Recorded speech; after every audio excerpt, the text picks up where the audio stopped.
Bem, hoje o que me traz aqui mais do que tudo é este livro, este último livro, que se chama O Avado e Salazar, que tem assim uma capa enigmática para quem não conhece a história do livro. Porventura poderão pensar que é um Rasputin ou alguém da família. Isto foi um retrato feito agora, feito há poucos meses, com uma técnica de facto do século XIX, chama-se ambrótico, e o porquê desta fotografia tem a ver com o conteúdo do livro, obrigatoriamente, que, embora não seja propriamente um manifesto, tem uma história que tem um lado de manifesto e que me leva a esta estética que é a estética do presidiário. Para todos os efeitos, eu escrevi no subtítulo deste livro, Escritos do Exílio, eu sou um exilado. Só que sou um exilado da era moderna. Não sou um exilado religioso, não sou um exilado político, podia ser, mas sou um exilado fiscal. O que é um exilado fiscal? É alguém que discorda das políticas fiscais do seu país, entre outras, e vai procurar no espaço europeu, por outras razões, também práticas, um país afável. Calhou ser esse país o país onde estão 18 das 20 empresas do PSI 20.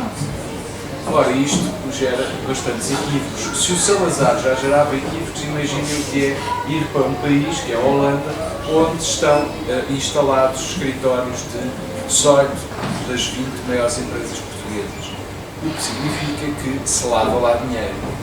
Eu não lavo lá dinheiro, lavo lá só a roupa.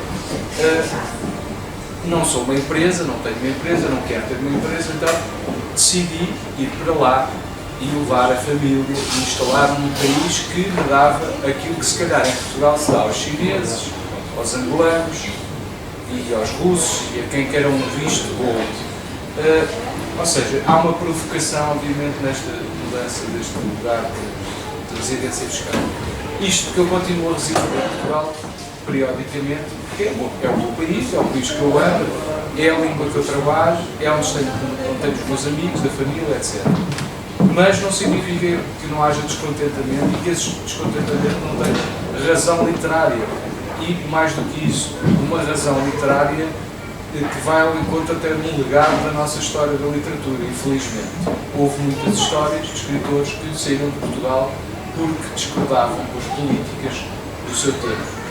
Eu citei na epígrafe um autor que é mais conhecido das pessoas, que é o Jorge de Sena, podia ter citado o meu próprio parente, Abel Salazar, que também foi um exilado e morreu no exílio da Inglaterra, e aqui é um livro. E nesta epígrafe, que é importante se refira, fui buscar um verso bastante polémico do Jorge de Sena que se chama A Portugal. Foi dedicado a Portugal, num período em que o Jorge de Sena decretou que nunca mais viria a Portugal. Acabou por vir, mas nunca foi bem recebido, embora se tivesse tentado, de alguma maneira, reparar as mágoas do Jorge de Sena. Neste poema em que eu me revejo, neste momento histórico, mais do que tudo, o Jorge de Sena diz qualquer coisa como isto: esta é a ditosa pátria minha amada? Não. Nem é ditosa porque o não merece, nem minha amada porque é só madrasta. Nem pátria minha porque eu não mereço a pouca sorte de nascido nela. Nada me prende ou liga a uma baixeza tanta quanto esse arroto de passadas glórias. Amigos meus, mais caros, tenho nela, saudosamente nela, mas amigos são, por serem meus amigos e mais nada. É um poema mais extenso, mas que diz muito do meu estado de espírito neste momento. E creio que de muita gente. Há muita gente descontente com o que se passa em Portugal, a vários níveis, mormente fiscais. Acontecem todos os dias episódios, são noticiadas coisas quase do domínio do insólito, da caricatura, do satírico até. Aliás, só podemos levar para esse tom.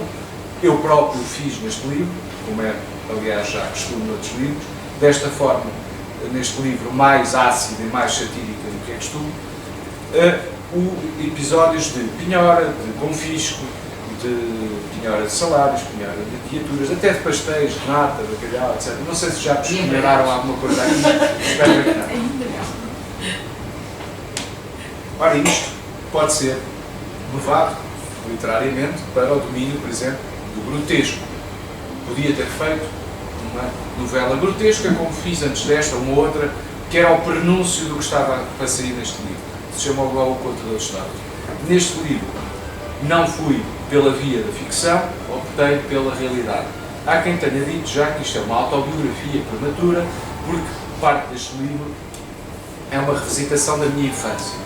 Há quem diga também que este livro, e eu concordo, é, de alguma maneira, um livro, embora psicanalítico e de purga, um livro de alguém que foi buscar ao seu passado as melhores memórias, as mais felizes, para reparar as infelizes do presente. Infelizes porque as memórias são de todos os dias, são de ontem, de hoje, de ainda há pouco, e nessas memórias há, por exemplo, um episódio que é determinante para a escrita deste livro, que é a movimentação de uma família de um país para o outro, com filhos pequenos. Eu já tinha falado dos meus filhos e da minha família num diário que escrevi chamado De Amar-te Mais, que não está aqui, mas é um dos meus livros, onde escrevi sobre a minha vida de escritor de viagens e dos momentos que eu passo, sou muito sozinho, uma espécie de espírito viajante solitário, mas desta vez, embora estando noutro país, não é a escrita de viagens do povo, é uma escrita de alguém que viaja, que viajou para outro país e que foi literalmente empurrado para isso. Eu escolhi para prefaciador deste livro uma pessoa que eu não conheço, mas cuja obra admiro muito, que é o Onésimo Teotónio de Almeida, que é um grande escritor português que mora há muitos anos nos Estados Unidos e que tem uma obra extraordinária de crónica, de ensaio e de alguma ficção, que gentilmente me prefaciou o livro e escreveu uma coisa que eu acho bastante importante, não pelo que diz sobre a minha obra em particular, mas pela minha geração. E na minha geração estão aqui pessoas, creio que eu já sou um bocadinho entrado, mas já há aqui pessoas com 40 anos. E este senhor diz aqui que o Tiago Salazar, que sou eu, cresceu em tempos bem mais soltos e esperançosos que os meus. Eram os tempos do cavaquismo, da União Europeia, das vacas gordas. Depois, porém, apanhou inesperados safanões, a que estávamos habituados nós, os que nasceramos com eles e para eles. Os que ele e os da sua geração têm sofrido nunca haviam sido vislumbrados no Portugal de Abril.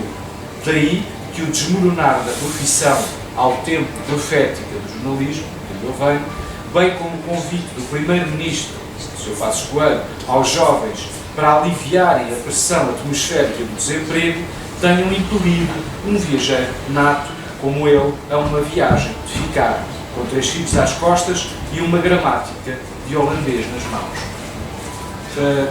Um grande escritor também se nota por estes apartes, por estas observações meticulosas. Diz tudo o que este livro é. É um livro de alguém que saiu, que escreve, que tem uma família e que faz, e não é só neste livro, tenho feito isto com outros livros, uma escrita que é tanto de denúncia, como de observação, como de demonstração de que nós somos todos iguais.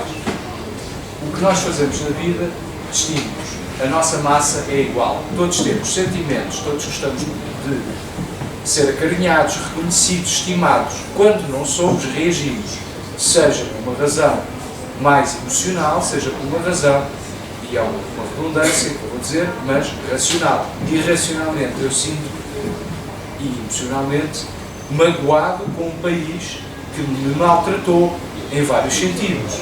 Agora, sumarizando, qual é a razão desta indignação que no seu final tem muita esperança? Eu, tal como muita gente deste país, estou a pagar por um chamado crime não cometido. Fui alvo de um processo fiscal de dupla tributação. E enquanto ser humano, cidadão, escritor, seja lá o que for, sinto-me no direito de, já que um jornal, e este livro se calhar não tinha nascido, me recusou publicar uma carta de denúncia dos atos criminosos da administração tributária, o jornal chama-se Público, recusou, o jornal onde eu colaboro, continuo a colaborar, recusou publicar uma carta minha, onde eu escrevia ipsis verbis o que se passou, uma vez que não tive dinheiro para pagar uma justiça digna. Também acontece isto neste país. Enquanto voz da escrita, ou da ficção, ou da literatura, ou do que for, acho-me e sinto-me obrigado a falar disto publicamente. Seja para 5, 3, 1, 100, 1000 pessoas. Já falei para vários públicos e falarei e vou continuar a falar, porque acho que esta situação não é para acabar, é para continuar. Agora, porque isto também é um livro de esperança, vou-vos ler só um pequeno texto e não quero fazer uma apresentação aqui, uma conversa demorada, espero que também façam as vossas perguntas, se tiverem a fazer. Alguns neste livro eu decidi escrever ficção ou microficções, portanto, outra área que eu também gosto muito. E optei por escrever sobre o quê? Sobre o Natal, que é uma época de ternura, de aproximação, de partilha. Só que os holandeses, que são um povo muito divertido nestas coisas, não celebram o Natal como nós. Por exemplo, não usam árvores de Natal em forma de pinheiro. Portanto, Leiria, que tem fama dos seus pinheiros, não sairia bem na fotografia holandesa. Eles têm, por exemplo, o costume de usar árvores de bicicleta para fazer as suas árvores de Natal. Literalmente. Sabem que é um povo que usa muito a bicicleta, portanto, a árvore de Natal está em exposição nas casas, que se vê da rua, e é um pormenor que eu achei graça e repeti. E fui escrevendo contos de Natal à medida que o Natal se ia aproximando, uma espécie de antevisão da noite de Natal. E um deles, eu acho que poderá ter alguma graça. Estes são tudo inéditos, já agora, estes textos não saíram em lado nenhum, tirando um que eu acho que vocês vão gostar, que é a história. Porque esta árvore de Natal foi sempre decorada com objetos variados, não necessariamente anjinhos. E eu, por acaso, optei por decorar a árvore com uma lambreta. E vou terminar lendo a história dessa lambreta. Portanto, era uma vez uma lambreta. Embora adotada e com cores amaricadas, fui criada por uma Famel Zundap quitada e uma Macal Minarelli com coração de Mustang. Ou seja, sou uma lambreta de boas famílias. Tenho um feitio dócil e não leva a mal que me chamem lambreta, pastelona, lesma, ou me digam dá corda aos sapatos, ou despacha lá a geringonça. Devagar se vai ao longe. E a minha intenção, fazer a trouxa e zarpar, quando chegar o dia de Reis. O lagarto, que estava pendurado na árvore, vai comigo à pendura. Se não fosse a espandilose, levava ainda o urso, para o caso de haver emboscadas. Conto fazer uma viagem pela América Latina nos passos da minha heroína, a La Poderosa. Isto de trabalhar como decoração de Natal é só para ganhar uns cobres para a viagem. Lá por terras de Itália chamam-me uma Maria vai com as outras, mas eu tenho a minha personalidade e, se repararem bem, tenho uma coisa que mais ninguém tem. Reparem lá bem, não vão adivinhar. Sou a única lambreta capaz de citar Cícero em correto latim. Não, agora a sério. Em tempos pertencia ao Steve McQueen. Não sei se lembram dele. Sim, é verdade. Aqui cá para nós, despachava o lagarto e o urso só para o voltar a ter aqui às cavalitas. À falta de melhor, lá me contento com o lagarto e com umas rabanadas. Como veem, na maior desgraça, há bonança. Por isso, estou na Holanda, estou também aqui, estarei. Espero ficar depois, noutra altura, quando acabar a canícula, e fazermos aqui uma conversa, provavelmente também à volta dos livros de viagens. Eu também tenho livros de viagens, este foi o primeiro, chama-se Viagens Sentimentais. Depois publiquei A Casa do Mundo e, a seguir, As Rotas do Sonho. Depois fiz um programa chamado Endereço Desconhecido, escrevi um livro também sobre o programa. A seguir escrevi o diário Hei de Amar-te Mais e depois fiz uma ficção chamada O Baú Contador de Histórias, que é da outra editora, não é da nossa editora, chama-se Nova Delphi. O ano passado lancei a Crónica da Selva, que resulta de uma viagem pelo Brasil. É um livro de crónicas ilustrado e agora também um livro de crónicas não ilustrado, mas faceado e pós-faceado por duas figuras línguas muito queridas, muito distintas da nossa língua. Por isso, assim, se quiserem visitar uma pergunta, e saúde. Obrigado.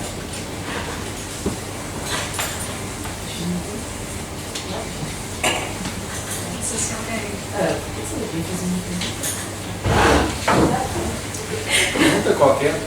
Olha, se os meus filhos já falam holandês, por exemplo, olha, a minha filha mais nova chegou lá com 4 anos, agora tem 6 e meio. Os holandeses ficam pasmados. E eu também. O Martim era mais velho, chegou já com 9 e também não foi para uma escola holandesa, mas foi para uma escola inglesa. Isso é que eu acho extraordinário, a facilidade com que as crianças chegavam. Não é o emigrar ou o partirmos pode ter uma carga negativa porque significa deixarmos um lugar onde nós nascemos, onde nós, aliás, as nossas origens. Não é? Aliás, por falar nisso, recomendo um filme, não tem muito a ver com isto, mas é um tema também do exílio, que é A Mulher de Ouro. É um filme muito bonito e verídico sobre uma mulher que emigrou e exilou-se nos Estados Unidos durante a Segunda Guerra Mundial, uma judia austríaca. Por acaso a tia dela foi pintada pelo Klimt, o Gustavo Klimt, e esses quadros foram roubados pelos nazis. E não sei se estão a par disto, mas há uns poucos anos a Áustria resolveu, e outros países ocupados, encetar uma política de restituição das obras roubadas pelos nazis. E este quadro é um deles. E esta senhora que estava nos Estados Unidos acabou por descobrir que esse quadro e outros que estavam já numa galeria de arte em Viena eventualmente poderiam ser restituídos. E começou uma guerra tribunal muito interessante que acabou por ganhar, já estou a contar o filme todo. Mas fiquei maravilhado com isto. Ao mesmo tempo, coisas que eu ouvi nesse filme sobre estar fora, neste caso muitos anos, e aquele sentimento de mágoa, de não querer sequer voltar ao seu país, à sua cidade onde nasceu, onde dançou, onde foi criada pelos pais, onde brincou, onde teve as suas memórias de infância. É duro, é muito duro. Seja por uma razão extrema, guerra, holocausto, seja por uma razão menos radical, mas não menos dramática. Houve pessoas que morreram. Eu, alguns por aqui, fiz uma espécie de declaração pública da minha indignação em nome de todos e escrevi qualquer coisa, uma pergunta ao governo, escrevi esta carta e mandei-a para a Presidência da República, está escrita e foi entregue. Chama-se Cabaz de Natal de 2013 e simplesmente faço perguntas, não é? Quantos desalojados, quantos imigrados, quantos deprimidos, quantos entalados, quantos enrascados, quantos mortos, quantos suicídios, quantos famintos, quantos a vender lenços, quantos a chorar, quantos a rir da desgraça alheia e da farmacopeia, quantos a pedir a imaginação ao poder, quantos responsáveis, responsabilizados. Portanto, acima de tudo, escrever, viver, estar viva, fazer o que é que seja uma temática da responsabilidade. E é disso que a escrita deve falar. É disso que vai falar sempre. Pronto, não estou eu a conversar. Isto significa que fiz uma viagem sozinho e não falei ao telemóvel. Se quiserem algum livro, está aqui, acabaram de chegar. Se não quiserem hoje, vão ficar cá alguns.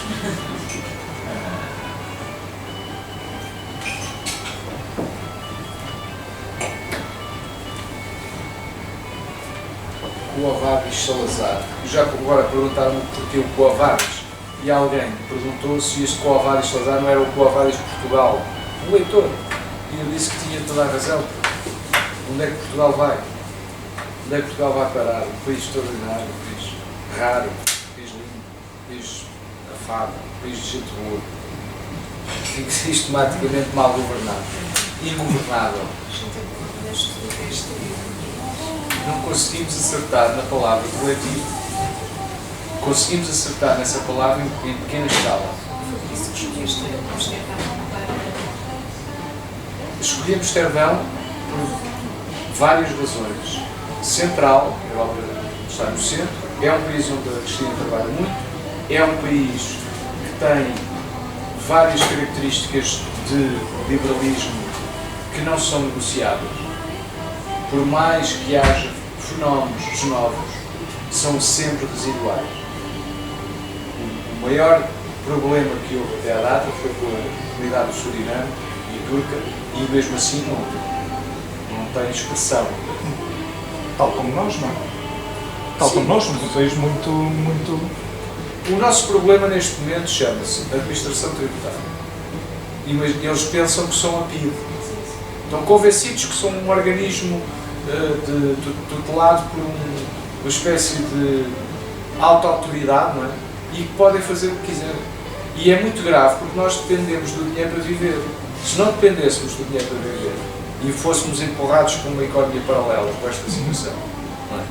Porque as pessoas depois não resistem. Eu tenho pessoas na família que têm ordenado e trabalham e não têm dinheiro para comer ao fim de 15 dias. Portanto, quer dizer, e trabalham todos os dias e têm subsídios e etc. Mas não têm dinheiro suficiente. Pronto. Isto é o quê? Isto é resultado do quê? Penhoras de salários parciais, confisco de bens que podiam ser alienados que deixam de poder ser, obviamente precariedade no trabalho. Quer dizer, as políticas de austeridade não conduzem a mais do que à ruptura e ao fosso. As políticas de austeridade, e depois voltamos à questão do começo do livro. Também fui para a Holanda por provocação, porque estão lá as Sonais, os Jerónimos Martins, etc. As pessoas podem dizer, olha este, dá a fugir lá para o sítio dos outros. A fugir? Eu não estou a fugir. Porque se estivesse a fugir, ninguém sabia onde é que eu estava. Não é? Há muita gente indignada e disposta a fazer qualquer coisa. Não sabem o quê. As pessoas não sabem o que é que vão fazer. Agora vão ter uma oportunidade legislativa, mas vão mais uma vez barrar no problema que é, vamos pôr lá o PS, do Sócrates, não sei o quê, vamos pôr lá quem? O Partido Comunista, que nunca governou, não tem experiência nenhuma. Para quê? A descrença política de tal ordem que as pessoas julgam que esse ato não é relevante, mas é daí que poderá nascer alguma coisa. E a Islândia conseguiu fazer alguma coisa por si. Não... expectativas. Os israelitas que não estão na União Europeia, mas que são um país com algumas relações connosco, fizeram isso. Não é impossível. Agora, como é que isto se faz? É implodindo para depois reconstruir? Nós tivemos uma revolução poética, que também é uma coisa única. Se calhar se tivéssemos tido uma revolução sanguinária, agora tínhamos alento para fazer uma assim. Mas como tivemos uma revolução sem sangue, achamos que tudo vai mudar poeticamente. Não vai mudar poeticamente desta vez, porque é outro tipo de coisa que está a acontecer. Não é? É uma máquina muito mais trituradora, muito mais dramática, que é a máquina do dinheiro, do capitalismo. No fundo, é a máquina mais anónima que existiu à face da Terra, que é da sociedade anónima. Quer dizer, nós não sabemos contra quem é que estamos a lutar. Podemos achar que é aqui, que é ali, que é aquele, que é este. Quer dizer, mas já estamos indignados porque as fortunas não são taxadas, porque há evasões fiscais descaradas, porque há impunidade, porque há uma lista VIP nas finanças, porque os funcionários das finanças recebem 5% de comissão de tudo o que ganham. Isto é o termo de indignação. O termo concreto é que, se queremos que o país vá para algum lado, a não ser que fiquemos, qualquer dia somos uma espécie de Suíça, mas pobres, que é, há muitos cantões resistentes, que fazem umas coisas, claro que vão ter que viver a economia paralela, há muito mais ocupas do que alguma vez houve neste país, naturalmente, não é? É o que é. Agora, a literatura, o que é que está a fazer por isto? Muito pouco. A literatura contemporânea não aborda estes temas. Eu sei que corro altos riscos de publicar este livro. Não é eu sei, já estou a correr, já estou a sentir. Como assim? É sutil. Órgãos de comunicação social liderados por regimes pró-regime,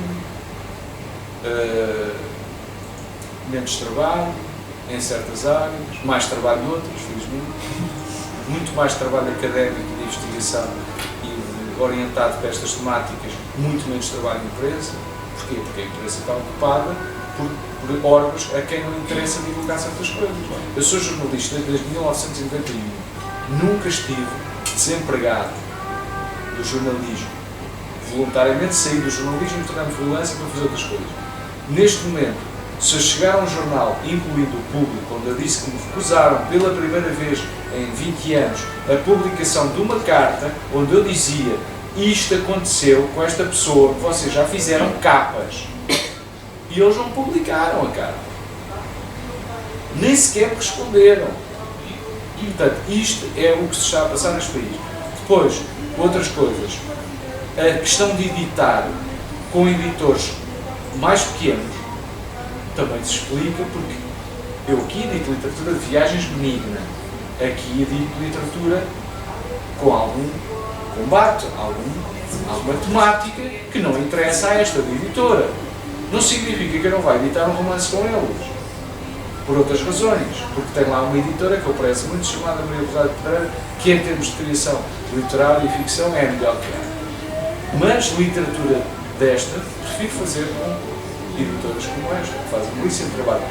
Antes deste livro, tem um livro muito interessante, do Nuno Costa Santos, chamado Vou Emigrar para o Meu País. Eu não conheço os seus livros, mas pelo que vejo, este é o primeiro que foge então das crónicas de viagens?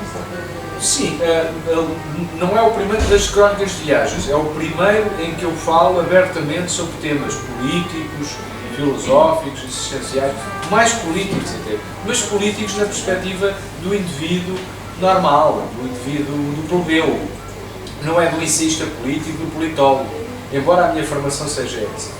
É de alguém que tem filhos, amigos, familiares, pessoas que sofrem de determinados problemas e que não têm capacidades de escrita para os expor. Uma forma de sobrevivência. É. E a capa tem esta ar austero e presidiário, como provocação. Eu não dormi durante 2 dias para fazer esta capa. As olheiras são reais. E pensei no chefe da repartição de finanças da Almeida, que teve a amabilidade de, esta semana que a família chegava do exílio, de me devolver o meu livrete de um carro que é meu, que não serve para nada, que ainda por cima estava a ser pago, e que o senhor durante quase 1 ano teve o livrete retido simplesmente para mostrar que tem poder. Tem poder. Foi protelando.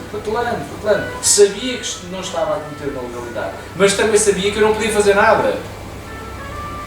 Porque a demora e o custo que teria para mim para receber aquilo, neste momento não são acessíveis. E fazem isto com as pessoas. Eu te contei uma história que as pessoas não acreditam, mas que felizmente já foi noticiado, e eu hoje não trouxe, mas já trouxe para outra apresentação, de uma senhora de idade. A minha avó morreu ano passado, eu também escrevi umas cartas de despedida, que nem sequer tive dinheiro para voltar a Portugal mais cedo para despedir a minha avó. Mas tudo bem. A questão aqui não é essa. Uma história de uma senhora de 90 anos que morreu sozinha no seu apartamento sem descendentes. Não tinha família. E a casa era dela. Essa casa, claro que ela deixou de pagar IMI. 1 ano, 2 anos, 3 anos, ao fim de 3 ou 4 anos, claro, o que é que eles fazem? Seja por 100 euros ou 1000. Pinhoram, acabou. E, se ninguém reclama, ocupam e fazem execução fiscal. É assim que a lei funciona. A senhora, obviamente que estava em cadáver quando chegaram lá dentro de casa. Ironicamente, não estava só ela, estava ela e o cãozinho. Ou seja, tínhamos um cadáver numa casa e um cão ao lado dela, da morta. Portanto, uma coisa grotesca, digna de um conto do Edgar Allan Poe. Não é? Mas isto é a nossa realidade. E provavelmente é de outras pessoas. O que é que nos falta para acordarmos, reagirmos e dizermos não pode ser. Não pode ser. Não há futebol, não há fado, não há sol, não há mar que justifiquem que estas coisas aconteçam solidariamente. Não há razão. Então somos o quê? Não, somos muito sensíveis e não estamos preocupados com os problemas do próximo. Estas coisas acontecem. A minha avó, por acaso, não precisava, foi além do que me aconteceu. A minha avó ficou viúva em 1957, com 5 filhos. O meu avô tinha sido um jornalista e um escritor, morreu com 37 anos.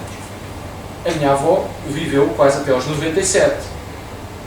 Há 2 anos, 3 anos, a pensão dela de viuvez foi extinta.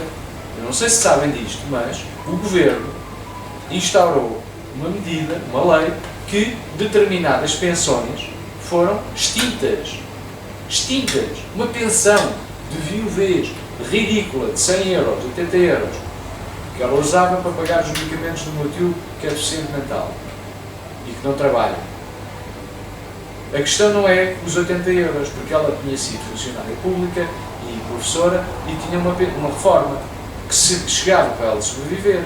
A questão é o ato em si. Inconstitucional. Inconstitucional. Está a ser debatido, obviamente, mas enquanto não é revertido, é aplicado. E enquanto não é aplicado, e enquanto é aplicado e não é revertido, as pessoas sofrem. Sofrem. Sofrem. Há pessoas que fazem os outros sofrer. Enquanto houver uma pessoa que eu veja que faz os outros sofrer, eu terei motivos para escrever. Pronto. É claro que esta escrita não é a escrita de viagens.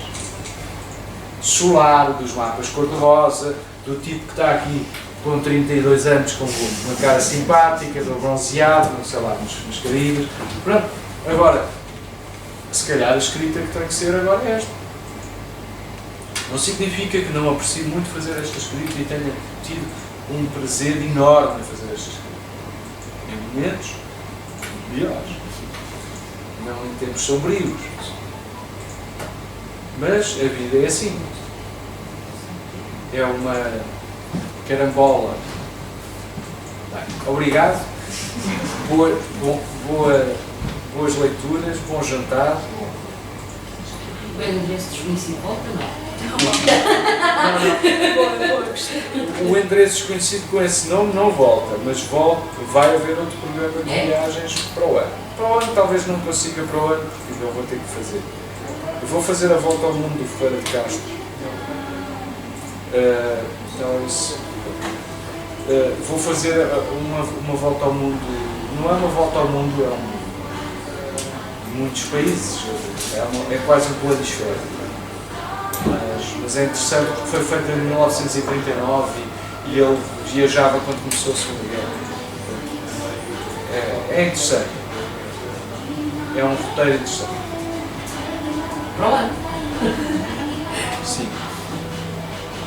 Agora este livro ainda tem que fazer o seu caminho, tem que ser falado.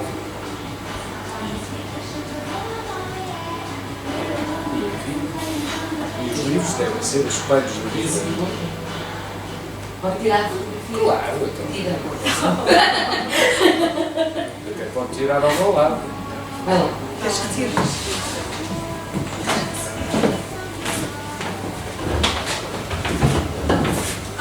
Vou descobrir.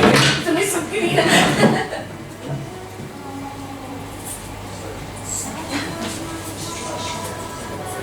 Podem gritar. E estão lindos. Tiras uma fotografia. Não tinha, foi-se embora. Ah, não, tiro.